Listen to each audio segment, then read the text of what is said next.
बेलबारीमा बिजुली अफिस मुन्ती र भण्डारीको घरमा एकतले घरमा मैले यो सिडी टालीहरू हालेको हो र यो सिडीको चाहिँ डबल बिट छ। डबल बिटमा बीचमा सेतो बिट हालेर बनाएको हो। एकदमै राम्ररी पोलिस हानेको छ हैन।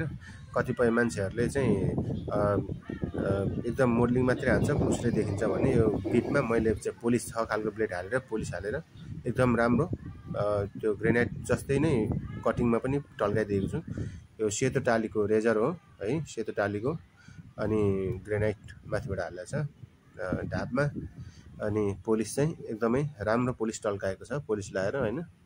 कतिपय मान्छेहरूले चाहिँ काम गर्नेहरूले चाहिँ पोलिस लाउँदैन, त्यो हतारले गर्दाखेरि सस्तो मस्तोमा काम दिने हतारले गर्दाखेरि पुरै फुस्रै बनाइराख्छ। तेरो मोडलिङ चाहिँ एकदम राम्रो हालेको छु र टाली पनि राम्रो। मोरङ लक्ष्मीमार्गमा बनेको गुम्बा एकदमै राम्रो गुम्बा बनेको छ। एकदमै राम्रो लाग्यो, तेरो भिडियो निकालेँ मैले। के राम्रो है।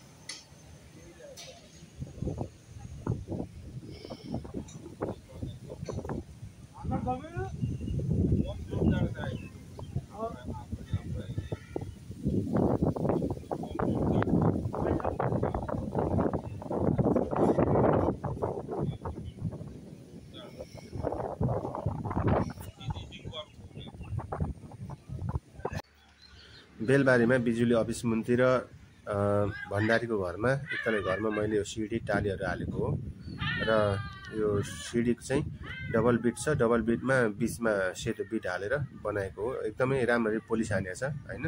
कतिपय मान्छेहरूले चाहिँ एकदम मोडलिङ मात्रै हान्छ, फुस्रै देखिन्छ भने यो बिटमा मैले चाहिँ पोलिस 6 खालको ब्लेड हालेर पोलिस हालेर एकदम राम्रो त्यो ग्रेनाइट जस्तै नै कटिङमा पनि टल्काइदिएको छु। यो सेतो टालीको रेजर हो है, सेतो टालीको। अनि ग्रेनाइट माथिबाट हालेको छ ढापमा। अनि पोलिस चाहिँ एकदमै राम्रो पोलिस टल्काएको छ, पोलिस लाएर हैन।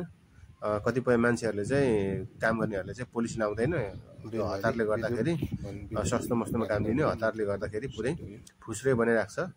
तेरो मोडलिङ चाहिँ एकदम राम्रो हालेको छु र टाली पनि राम्रो। मोरङ लक्ष्मीमार्गमा बनेको गुम्बा एकदमै राम्रो गुम्बा बनेको छ। एकदमै राम्रो लाग्यो, तेरो भिडियो निकालेँ मैले। के राम्रो है।